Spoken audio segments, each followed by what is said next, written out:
তো hey guys, আজকের ব্লগে দেখাবো তোমাদেরকে আমি সাগরদিঘি পাওয়ার প্ল্যান্ট যেখানে কারেন্ট তৈরি হয়। আর বেশি দেরি না করে বাইকের উপর বসে বাইক নিয়ে বেরিয়ে গেলাম। গাইজ, প্ল্যান্টে যাওয়ার উদ্দেশ্য হচ্ছে আজ থেকে 2 বছর আগে প্ল্যান্টে আমাদের একটা কাজ ছিল, সেই কাজটা এখন শেষ হয়ে গেছে।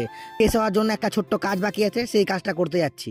এই নিচে যাওয়ার পথে এখন আমি দাঁড়ালাম চাঁদের মোড় টোলে। আর এখান থেকে দেখো টোলের ভিউটা কত সুন্দর লাগছে। ফাইনাল টোল থেকে বেরিয়ে গেলাম। তো এই টোলে আমাদের পুলিশ জেঠুরা দাঁড়িয়ে থাকে বাইকওয়ালাদেরকে ধরার জন্য। তো আয়রন ব্রিজের কাছে এসে একটা চায়ের দোকানে দাঁড়ালাম। আর এই হচ্ছে কাকা চায়ের দোকান। তোমরা আয়রন ব্রিজে এখানে দাঁড়ালে অবশ্যই কাকার দোকানে চা খেয়ে দেখবে, চা কাকা ভালো করে। তাই কাকার হাতের বাগের দুধের চা নিয়ে আমি একটা খেতে শুরু করলাম। তো এইটা হচ্ছে আমাদের আয়রন ব্রিজ, একে আমরা গরিবের হাওড়া ব্রিজও বলি। আর এই নিচের উপরে ব্রিজের ধারে আমার সাইকেলটা রাখা আছে, দেখতেই পাচ্ছ। তো বন্ধুরা, তোমরা দেখতেই পাচ্ছ রানিং বাইকের উপর থেকে কুলিং টাওয়ার গুলো কত সুন্দর লাগছে দেখতে। তো ফাইনালি পাওয়ার প্ল্যান্টের গেটের কাছে চলে এসেছে। এবার আমি ভেতরে ঢুকবো।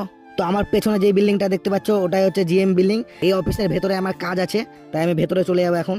তো লিফটের সামনে এসে লিফটের বোতামটা টিপে দিলাম আমি উপরে যাওয়ার জন্য। তো আমি যাবো 2 নম্বর ফ্লোরে, তাই 2 নম্বর টিপে দিলাম। তো লিফট থেকে বেরিয়ে আমি ঢুকবো রিসিভ সেকশনে একটা চিঠি জমা করতে। তো এই যে চিঠিটা দেখতে পাচ্ছ, এই চিঠিটা হচ্ছে 2 বছর আগে যে সাইডটা আমাদের শেষ হয়ে গেছে, তো সেই সাইডটা ক্লোজ হয়ে গেছে, তার জন্য চিঠি করতে এসেছি। আর এটা হচ্ছে অফিসের ভেতরে, দেখছো কত সুন্দর লাগছে।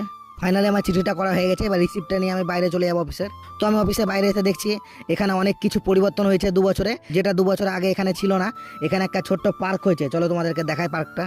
দেখছো পার্কের মধ্যে একটা কাকু নৌকো চালাচ্ছে জল ছাড়া। ও কাকু, আমি চাপবো? না, যারা ভিডিও বানায় তাদেরকে আমি চাপতে দিই না। তো হঠাৎ করে পার্কে ঘুরতে ঘুরতে আমি টাইটানিক জাহাজকে দেখতে পেলাম, যেটা সাগরের মধ্যে থেকে তুলে নিয়ে এসে এই প্ল্যান্টের পার্কের মধ্যে বসিয়েছে।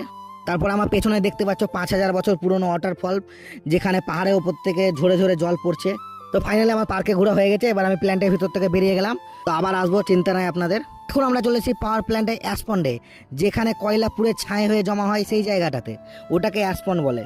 আর ওই যে দূরে যে বিল্ডিংটা দেখতে পাচ্ছ ওটা আল্ট্রাটেক সিমেন্ট ফ্যাক্টরি, ওইখানেই সিমেন্ট তৈরি হয়। আর এটা হচ্ছে সাগরদিঘি পাওয়ার প্ল্যান্টে অ্যাসপন্ডে ছাই পুকুর, কয়লা পুড়ে ছাই হয়ে এসে এখানে সব জমা হয়। তো এই হচ্ছে সাগরদিঘি পাওয়ার প্ল্যান্টের টোটাল ভিউ। দেখো বন্ধুরা, অ্যাসপন্ডের উপর থেকে প্ল্যান্টটা কত সুন্দর লাগছে দেখতে। আর মেঘের মধ্যে মনে হচ্ছে ঢুকে আছে পাওয়ার প্ল্যান্টটা, বুঝতেই পারছো তোমরা। তো এই হচ্ছে সেই পাওয়ার প্ল্যান্ট যেখানে কারেন্ট তৈরি হয়। আমি চলে এসেছি সাগরদিঘি পাওয়ার প্ল্যান্টে, এইখানে আমি 2 বছর আগে কাজ করে গেছি। তো বন্ধুরা, আকাশের অবস্থা খুব খারাপ, তাই আমি এখন বেরিয়ে যাবো এখান থেকে। দেখা হবে পরের ভিডিওটা, টেক কেয়ার।